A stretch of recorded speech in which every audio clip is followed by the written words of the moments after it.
আজকে আমি তোমাদের সাথে একটা অন্যতম ব্লগ শেয়ার করব।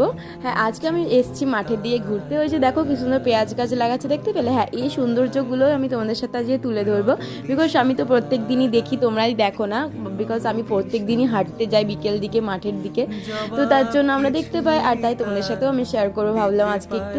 আর এই যে দেখো, এটা আলু গাছ লাগিয়েছে, এই পুরো জমিগুলোতে আলু গাছ লাগানো হয়েছে। আর আমাদের এই সাইডে কিন্তু প্রচুর আলু চাষ হয়, তো তার জন্য যতদূর চলে যাচ্ছে পুরো আলু গাছ। আর এখানে হচ্ছে এই আলু গাছের মাঝে এক ধরনের আগাছা হয়, ওই আগাছাগুলো এক ধরনের শাক হয়ে থাকে, ওই শাকটা কিন্তু বাড়িতে খায়ও।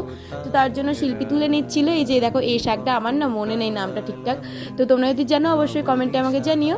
এই যে আজকে ছিল প্রপোজ ডে, তাই আমাকে শিল্পী গাছের পাতা দিয়ে প্রপোজ করে দিল।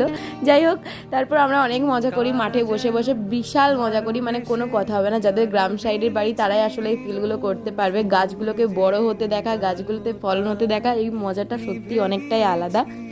সে বাড়িটাতে সর্ষে ফুল সেরকমভাবে ভালো হয়নি, তো তার জন্য আমরা একটু এদিকে চলে এলাম। আর পম্পমে দেখতে পাচ্ছ মাঠের মাঝে এরকমও ছুটে বেড়ায়, মানে ও খুব মজা করে এই ব্যাপারগুলোকে।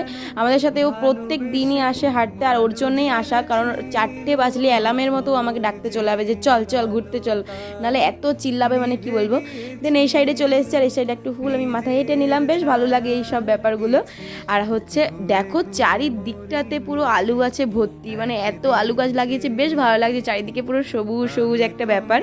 দেন আমরা এখন এই সাইডে এসেছি, দেখলাম সবাই শাক তুলছে, যে এরকম শিল্পী যে শাকগুলো তুলছিল ওই শাকগুলোই বেশ ভালো লাগে খেতে, তার জন্য সবাই তুলে।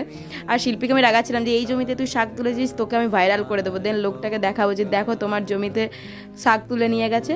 আর তোমরা যদি আমার লং ব্লগ দেখতে চাও অবশ্যই কমেন্টে জানিও। তো চলো নেক্সট ব্লগে দেখা হবে, টাটা।